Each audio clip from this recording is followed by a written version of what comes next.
Hi folks, welcome to today's tutorial video. Today we'll be looking at the rules for Robin of Locksley, Contest of Thieves. It's a game designed by Uwe Rosenberg, who a lot of you may be familiar with through some of his bigger box games such as Agricola, Caverna, Feast for Odin, of Odin? No, it's one of those two. And the game itself is published by Rio Grande Games. It is a game designed exclusively for 2 players. Plays in roughly 15 to 30 minutes. That's for the back of the box. 15 might be a bit tough for your first game, but on an average, I think you should expect to be able to get a game of this done in about 30 minutes. So with that, let's go to the table. Let's have a look at the setup and the rules for the game. All right, folks. So welcome to the table. Here we have the game set up for a 2-player game where I am playing with the red Robin and my opponent is playing with the blue Robin. The game space itself is divided into a grid of 5 by 5. So these are tiles where you will see a particular item image printed on it.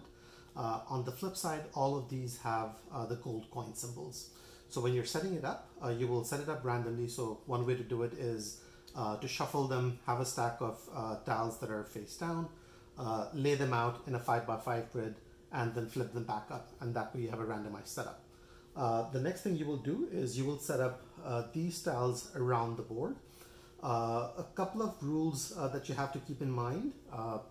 The beginning tile must always be placed at the starting location. So this, for the purposes of this game, we're using this corner as the starting location. So as you can see, this is marked as the beginning, and this will be placed here. These 2 meeples that come with the game, they're called bards in the game. They will be set up next to the beginning location. So this is where the race will effectively kick off. The other tile you will notice on the right outside or placed over here is long live the king. This is the end game tile. So basically what will happen is it's a racing game. So as these guys move around the board, and once they've completed a first lap, this gets removed, and this tile will then come in instead of this one on that spot. So we'll keep it here as a reminder that it needs to be moved in at that point. So our grid is set up. These 2 tiles have been laid out. Next up, you will see that there are 2 additional type of tiles that you can get with the game. You have these, not exactly an L-shaped one, but sort of like the ones with the right angle. You will randomly pick 3 and lay them out on the 3 different corners. And then you will look at these tiles that come with the game. You will randomly lay them out on top of each one of the tiles that are remaining here. So in a 5 by 5 grid, the corner tiles are always covered with these. And the 3 tiles that you will have in the center will always be covered with one of these. There is more of these in the game supply than we have used here for this game, so it gives you a bit of variability as you play multiple games.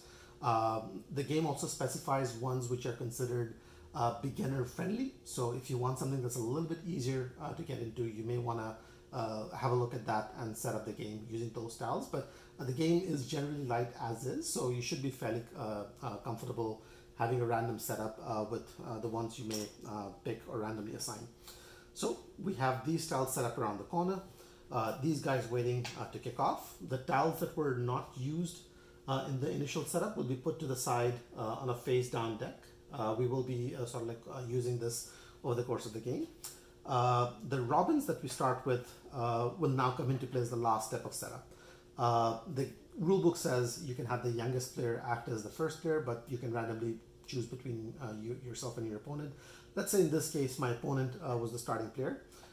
They will choose one of the 4 tiles on any of these 4 corners to start and put down their Robin in. So they have decided that they want to put it down here.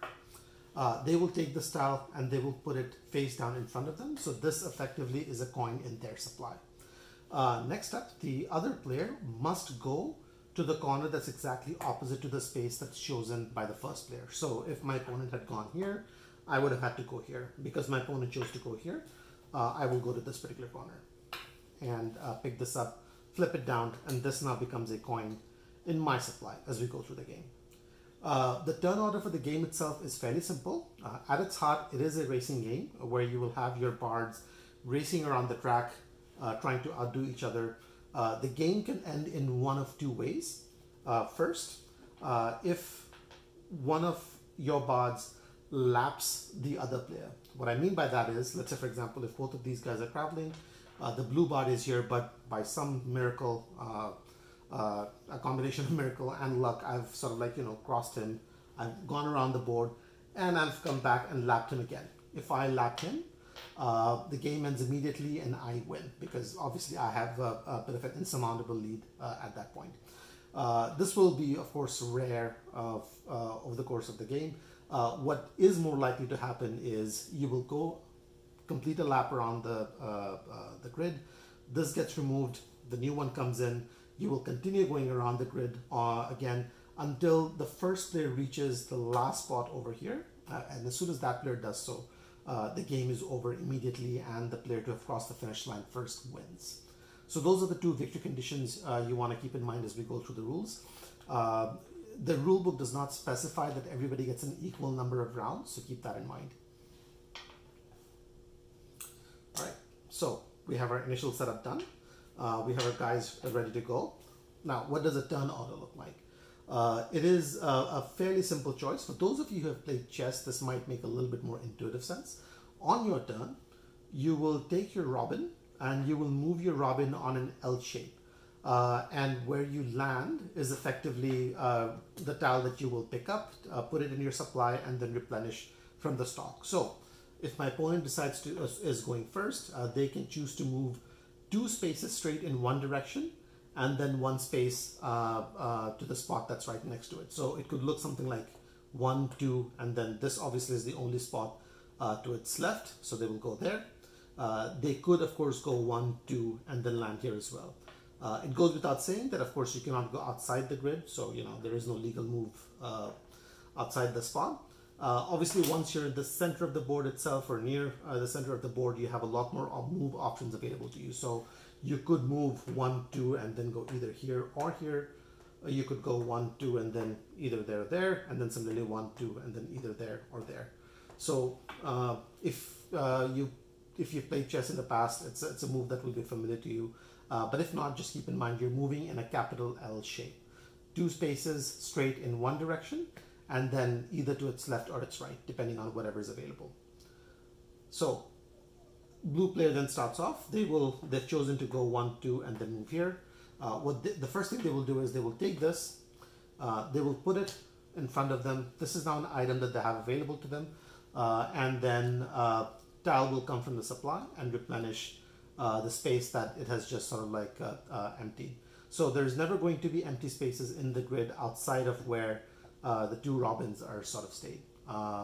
Once they've done their move, they have the option to advance on the track. Now I'll note, it is possible to advance on the track before you move your robin or after you move your robin. So you can do that at any point on your turn.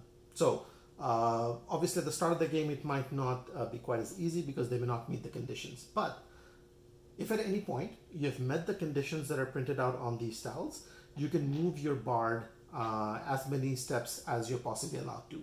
So in this particular case, the first condition for the beginning is you must have only 1 set. It's a good time to have a look at some of the terms for the game. So what is a set? You will be collecting items from the game itself, and then over the course of the game, you will have multiple of the same. So let's say, I'm going to pick out a few from here randomly. So let's say my opponent had these 3 green tiles in front of them. These 3 represent a set, and they will have it in front of them. So if they have a condition that says you must have only 1 set, and a set must always be a minimum of 3 tiles of the same type. It can be more, but it must have at least 3. So if they had these 3 tiles, they would meet the condition for that, and they can sort of like move on to it. So sorry, that's not there. That's mine. That's theirs. Next up, you don't just move 1 space on your turn. If you have met conditions for the others, you can keep moving along. So if they had these, they would look at the next condition that says you must have 2 of these 3 different type of goods. 2 of these 3 different type of goods. So let's say my opponent had these 3 tiles in front of them. These 3 represent a set. And they will have it in front of them. So if they had these, they would have 2 of these 3 tiles. They would meet the condition for that. So there are 3 different kinds of goods that have the images laid out, and you must have 2 of them. So in this particular case, my opponent does not, because pink is not one of the goods outlined, but they do have the green. But let's say perhaps they had black in their hand as well. And if they did, they could move over here on the same turn. There is no limitation to how many spaces you can move as long as you can fulfill the criteria. The other way you can move along on this track is by paying coin. You can pay 1 coin for each space you want to move up. So they could have done these 2 movements. The next condition says you must have exactly 3 sets. Maybe they don't have 3 sets, but they can pay a coin, well, their coin back into the supply, and they can choose to move on here as well on their turn. So it is possible for you to move multiple steps on the same turn, but you're always moving the robin just once.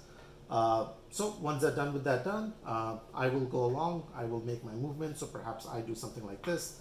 I'll keep this in front of me as an item, and I'll take 1 from the supply and then put it down here.